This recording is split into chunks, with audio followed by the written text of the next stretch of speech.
Magandang umaga and salute sa inyong lahat. Let's play Magic Chess using my main mage and Mystic Bureau technique. Ano ba? Mystic Bureau, Mage and Mystic Bureau strategy. Yan, yung tamang term. So let's play. Isang win na lang. Hopefully, isang win na lang makatungtong na tayo ng Legend 4.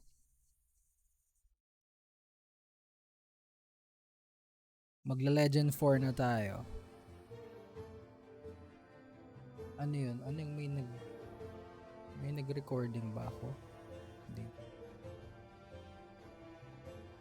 Okay, so let's play. Yesterday meron tayong dalawang win ata, and then nung bago ako matulog, naglaro din ako ng isang game, talo. 8th place, ay 7th place tayo to. Hindi ko makuha yung mga winning conditions ko. So if you are a fan of Magic Chess and you would like to know much more or much detailed kung anong strategy ko using my Magic and Mystic Bureau, just comment down below if interested kayo. Once naging interesado, let's create a video for that. Pero for now, since baka wala pang interesado or mas maganda yung strategy nyo kaysa sa akin, all good din naman. All good lang. If may need lang ng help natin, let's create a video for that. But for now, let's climb our rank muna. So first winning condition natin is kunin si Kagura sa initial phase. Check. Next condition natin is mabuo yung first team ko. Early stage team ko, which will consist of Kagura, Faramis, yung mages ko, yung Mystic Bureau ko is si Kagura, Faramis, and then Cyclops. Tapos Mystic Bureau ko is si Benedetta and si Popol and Koopa. Yun yung mga natin. Yun yung yung early team natin.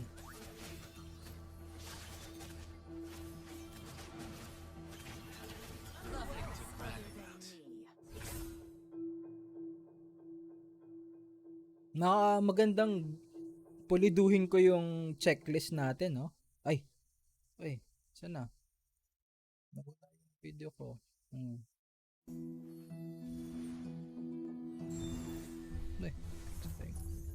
So, wala pa din. Pero magro-roll na tayo. Uy, ba't bumibitaw?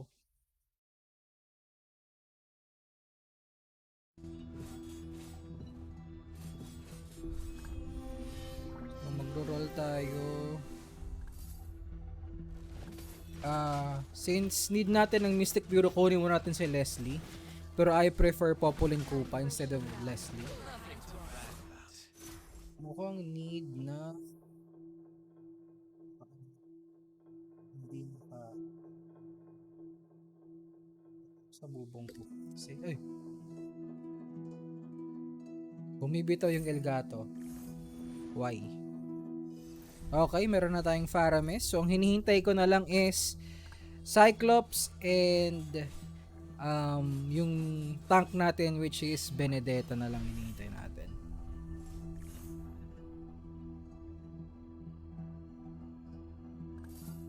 Roll. And winning condition din natin, parang siya, hindi siya winning condition, is magpatalo ng first 3 rounds. Kasi goal natin mag first pick sa chest round, which is yung next round na.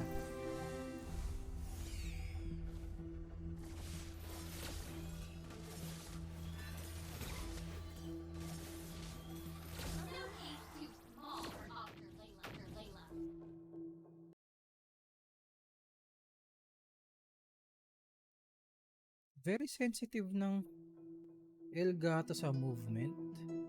Why?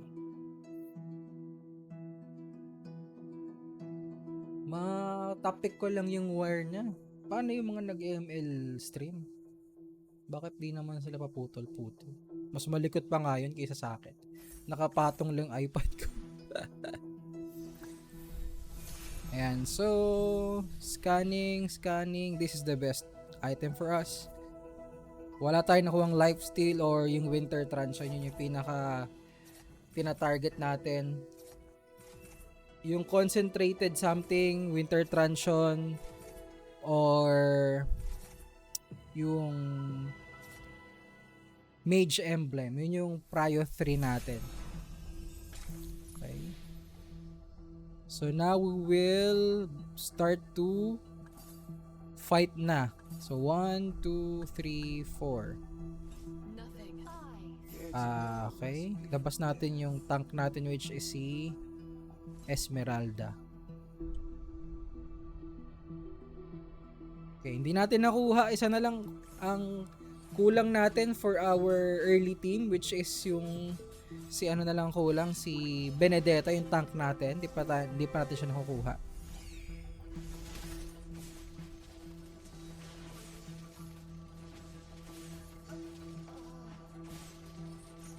Mukhang talo tayo sa match na to.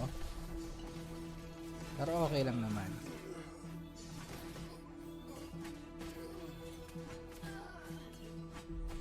Pero pag nakuha natin si Benedetta, medyo... tapos yung naka-queue ko pa yung 100% win rate. Wait. Let's roll. Okay, nakuha na natin si Populin Koopa. Activated natin yung Mystic Bureau. Nabigay ko na sa kanya. And then labas natin silang tatlo actually. Silang dalawa actually. Kunin natin si Faramir. Sana makuha ko na si Benedetta which is our main tank.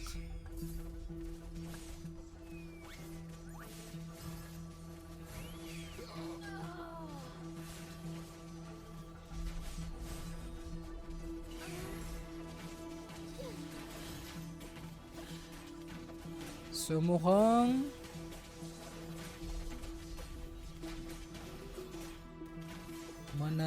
matatalo tayo. Talo tayo. Wala pa yung ano na lang, isa na lang kulang natin for our early game team natin. Si Benedetta na lang.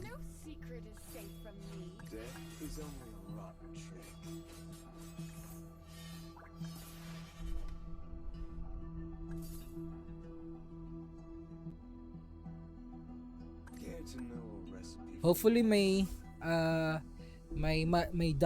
magic damage item dito sa monster stage.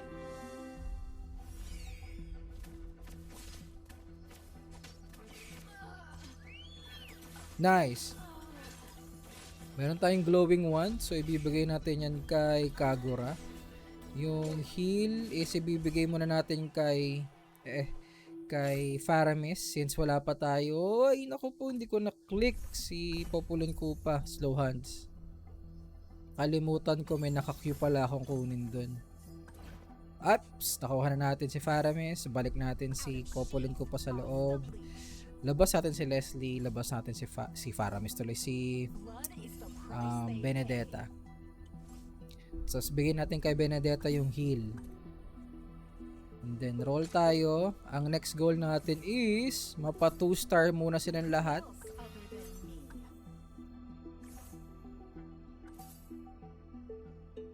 Okay. So confident naman akong mananalo ako dyan kasi 2-star na si halos yung tatlo sa chess piece ko 2-star na. Kulang na lang ako sa damage output kasi dapat okay lang naman na Esmeralda yung pangatlo ko sa mage pero mas okay sa akin yung si Cyclops kasi may damage si Cyclops kaysa kay Esmeralda. Si Esmeralda kasi tank lang.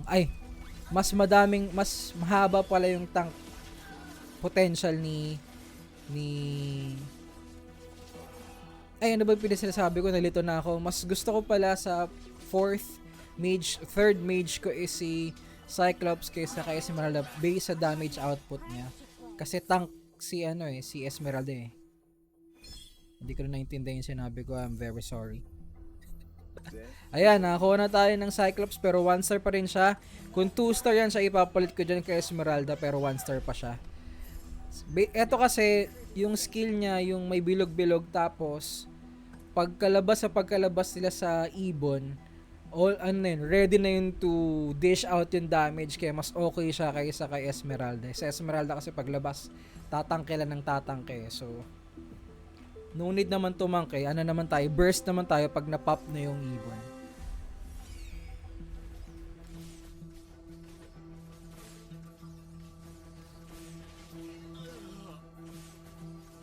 Okay.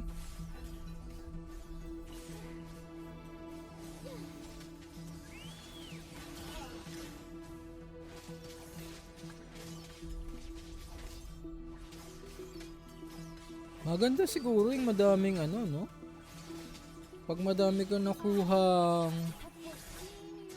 Felin Blade na nahehex mo yung mga kalaban. Dota 2 player no? Ginsu or Hex? Ano bang term dyan? Okay, so 2 star na yung Benedetta pero goal natin siya mapa-3 kagad so kukunin natin yung Benedetta. Hindi pa 2 star si Popol so kuha tayo ng pang Popol. Okay. So good. OC ako pagdating sa placement nila. So sa right side yung mga materials ko or chess pieces ko for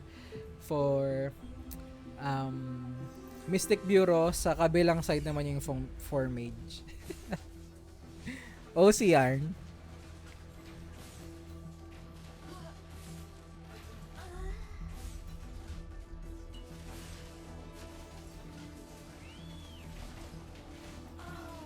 Medyo lamang ako sa match up pagkalaban ko yung nature. Yung nature something. Bumitaw na naman yung Bumibitaw siya. Kahapon hindi naman. Why? Why are you bitaw-bitaw?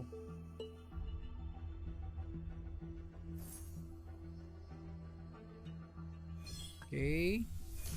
So pang-apat tayong pipili. Meron bang useful? Etong Hex. Sana walang kumuha ng Hex. Yes! Walang kumuha ng Hex.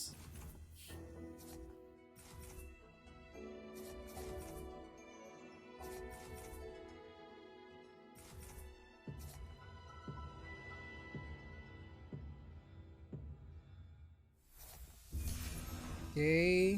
So ilagay natin yung Hex kay Faramis. Okay na siya dyan. Kaso hindi pa natin nale-level 2 si Kagura. Yun lang yung weird. Meron ba nag-mage bukod sa akin? Meron pa nag-mage si Pat Zekis, pero hindi pa rin yan nati 3 star yung nata 2 star yung niya, Kagura niya. Sino pang may Kagura? Wala naman na. Kagurang to, choosy. Ay lumabas ka agad. Ayun ang pangit sa build ko na may tank kasi kung nakita nyo, in-isolate nung skill neto niling yung tank ko. Which is hindi siya makakagamit ng skills doon, so useless yung pagiging tank niya. So wala talaga tayong laban doon pag in-isolate yung tank ko.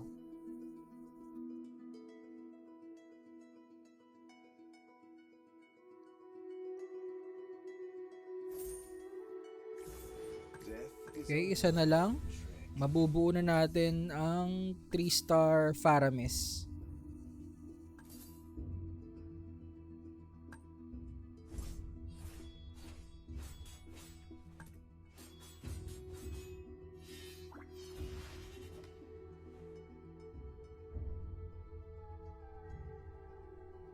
Lagay natin yung healing galing kay Faramis.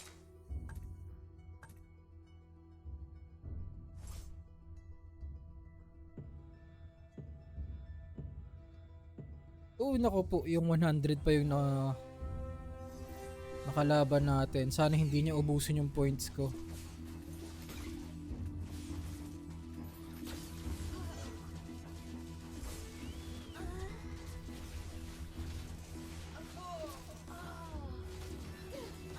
Okay na. May 8 points pa ako natira. Ang aga-aga, pangit ang game natin, guys. Pangit ng roll. Hindi natin nabuo agad yung Kagura. Pero mati-3-star natin yung Faramis. So medyo mababalitin natin yung game na to siguro pag nakakuha pa ako ng magandang game. Winter Transition lang. Mabigyan lang ako ng Winter Transition. Sa next. Nice. Necromancy is a most noble art. Ang kuna talaga nung nung Kagura, ayoko bigyan.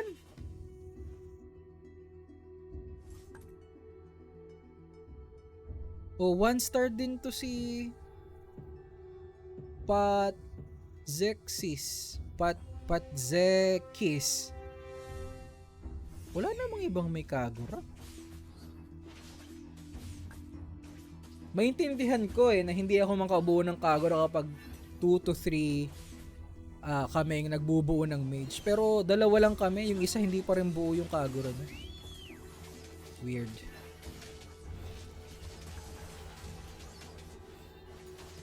Okay, meron na naman tayong glowing one. So bigay natin yan kay Faramis. Stronger. Kuha tayo ng Mystic Bureau.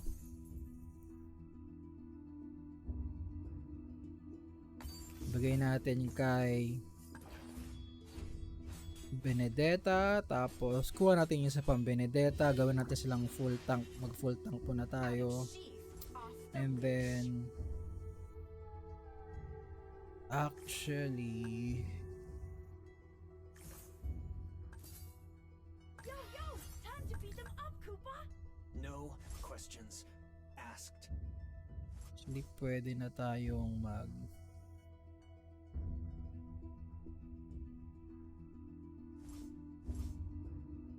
You can never be too careful.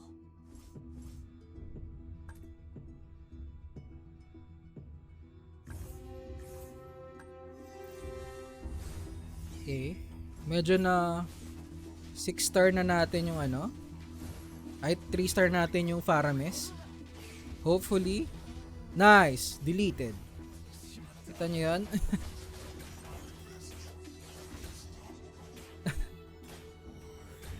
Deleted sila. So, medyo gumanda-ganda yung positioning natin ngayon. Blood is the price they pay. Pero ayaw pa rin akong bigyan ng Kagura. Why? Why? Isa lang naman Kagura yung hinihingi ko, tol. We prefer The ocean waves are so si Kadita kaysa kay Julian for burst damage.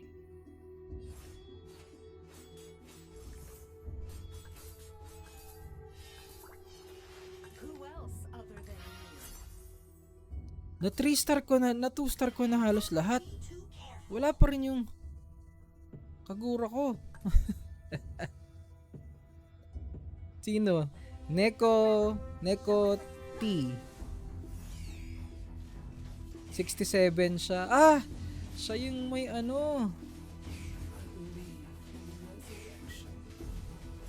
Okay.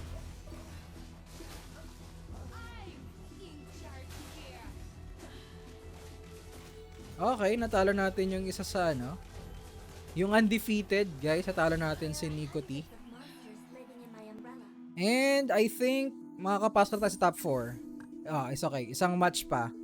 Hopefully matalo na si Gambada. Isusugal ko yung roll. Nice! Okay, so we are in a good position now. Ang next phase natin is mapa 2 star si Kadita at saka mabigyan siya ng equipment based sa next chest item natin. And then, maglagay ulit tayo ng Mystic Bureau sa labas na mga chest pieces.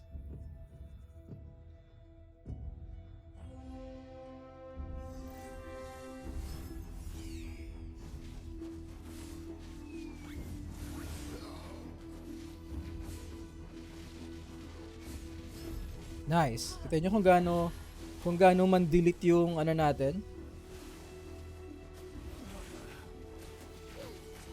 Ayun lang. Panalo pa rin tayo. Nanalo si Gambada kay Babe.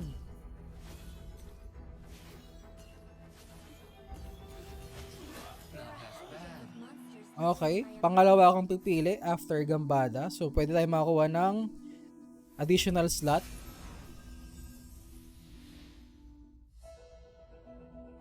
Okay, nakakuha tayo ng additional slot. So, need natin makaroll ng isa pang Mystic Bureau para mailagay siya sa board.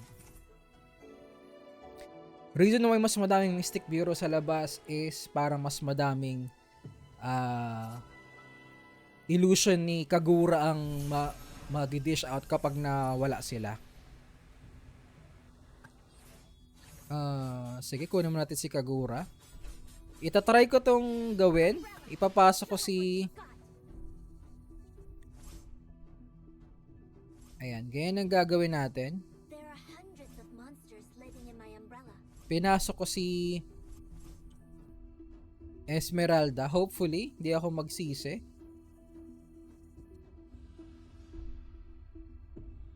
Sino mga kalaban natin? Si Blood. Okay.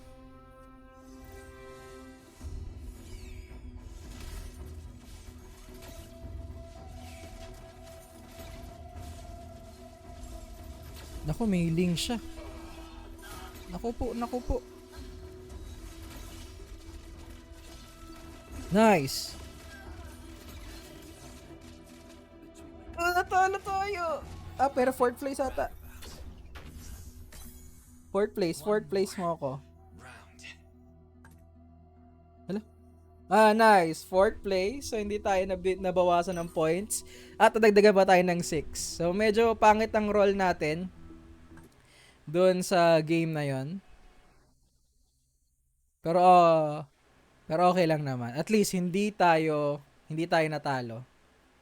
I mean, hindi tayo nag 5th place para mababawasan tayo ng points eh.